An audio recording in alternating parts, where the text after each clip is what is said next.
Madam President, I rise for a minute to talk about trade between the United States and our trading partners around the world. The Senate will be in order. To make the point of my remarks, I ask rhetorically for everybody in the auditorium and in the Senate chamber for a second to answer a question. Are you willing to cut American sales of goods and services by over $2 trillion? I think the answer would be a resounding no. Secondly, are you ready to diminish or lose 39,800,000? 39,800,000. Senate is not in order.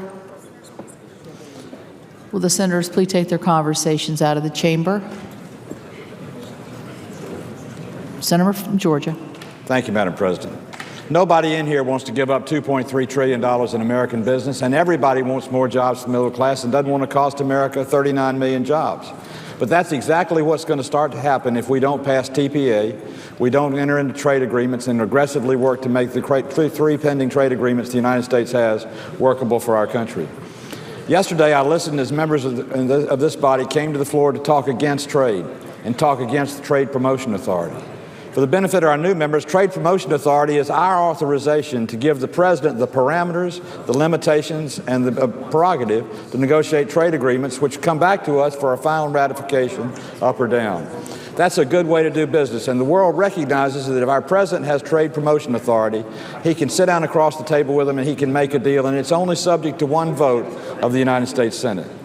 If we leave it as it is now, where there is no Trade Promotion Authority, then we can vote on every amendment, every prerogative, every limitation, every opportunity, and make negotiations for the administration and our country impossible. We have three pending agreements before the United States of America. The Trade Promotion Authority, first of all, for the President. Second, the African Growth and Opportunity Act, which expires in September of this year.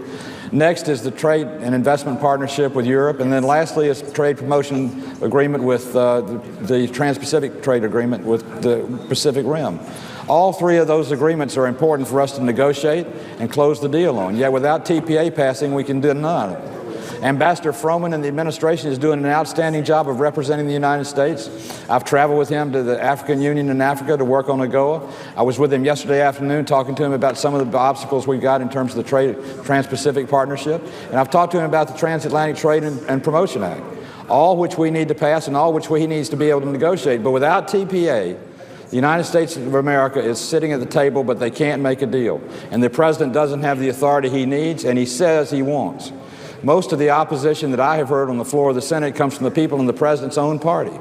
The President of the United States in the last two State of the Union addresses has underlined the importance of TPA. He said it again this year. Yet yesterday, 7 members of his party came to the floor to talk against Trade Promotion Authority. It's time for us to all sit around the table and talk about $2.3 trillion in business for our country, 39,800,000 jobs in our country, and let's talk about how we raise and increase those jobs. In my state of Georgia, $1.2 million are directly export related. The Congress of the United States appropriated $706 million over the next 6 years for the deepening and expansion of the Savannah Harbor in Savannah, Georgia. The Panama Canal is being widened, and next year opens to the Panamax ships of the 21st century. Are they going to go somewhere else if we don't do Trade Promotion Authority? Probably so. We all saw what happened last week when the West Coast shut down because of the longshoremen strike, what an impact it had on our economy. Well, that's the kind of impact we're going to have if we don't do Trade Promotion Authority for the President. It's ironic that almost unanimously the Republican members of the Senate are for Trade Promotion Authority. And it appears after yesterday's speeches, a significant majority of the Democratic Party are against it, yet their President is for it. All of us for jobs, all of us are for business, all of us for economic activity. It's time we put our differences aside and delineated for the President of the United States the negotiating parameters, the negotiating authority, and the ability we grant to him to make deals in the Trans-Pacific Partnership and the Transatlantic Trade and Investment Partnership and the African Growth and Opportunity Act. All three will mean jobs, not just for my state of Georgia, but for our country. All three of them will be good for our national defense and our security.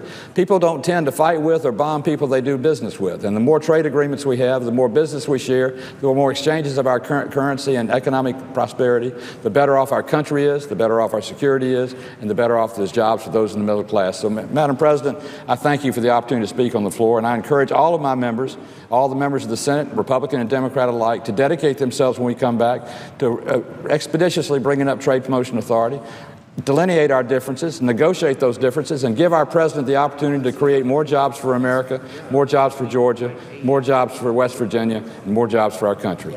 I yield back the balance.